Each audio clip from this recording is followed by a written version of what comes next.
Nag-download ko og apps para ma-locate na to ang weather forecast. So mo na si Bagyong Tino. So naato diri karon sa pagkakaron na man ko sa Butuan, naman mi sa Butuan karon na. So mao ni siya ang kaning puti, mo ni ang iyang mahagip gyud literal sa bagyo. So for now, samanta karon 8:30. 8:31 pa ta. November 2. So hala, November 2. Tama. So ang mo man siya na si Kalmage, Bagyong Tino. So sa pagkakaron ang iyang estimate nga kuan is 60 miles per hour, which is equivalent to 74 96 km per hour pa ni siya. So 60 miles per hour tapos i-convert sa kilometer, so mga 96 kusog-kusog na kay ang iyang speed, no. So sa pagkakaron November 2 PM. Pagka next nga kani nay data po diri Monday 2 PM.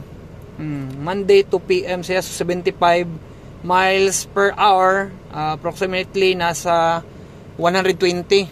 So 120 km per hour siya, no. So nagkaanam siya kaduol, nagkaanam siya kakusog.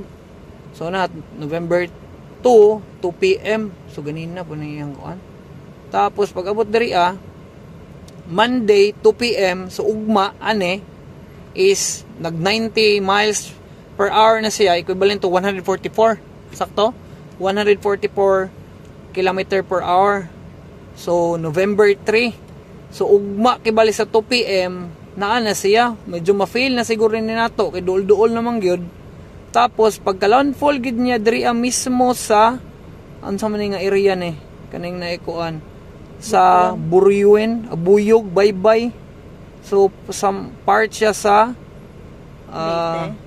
Visayas, Kabisayasan, basta along Visayas. So ang iyanang speed approximately 110 miles per hour or 177 km per hour. So naara siya, no, diba, diri na.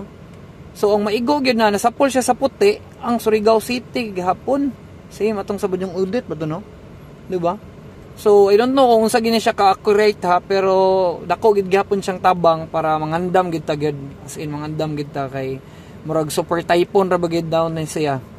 So nara plasher, malimuno, mainit, medyo wala na siya na appeal sa puti, pero for sure gini ma-feel gid gihapon ni nato siya.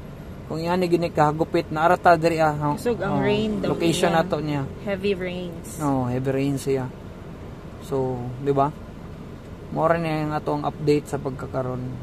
So, andam-andam lang ta, mga go bag. Mga friends, family, relatives, or something, kita tanan. So, more to.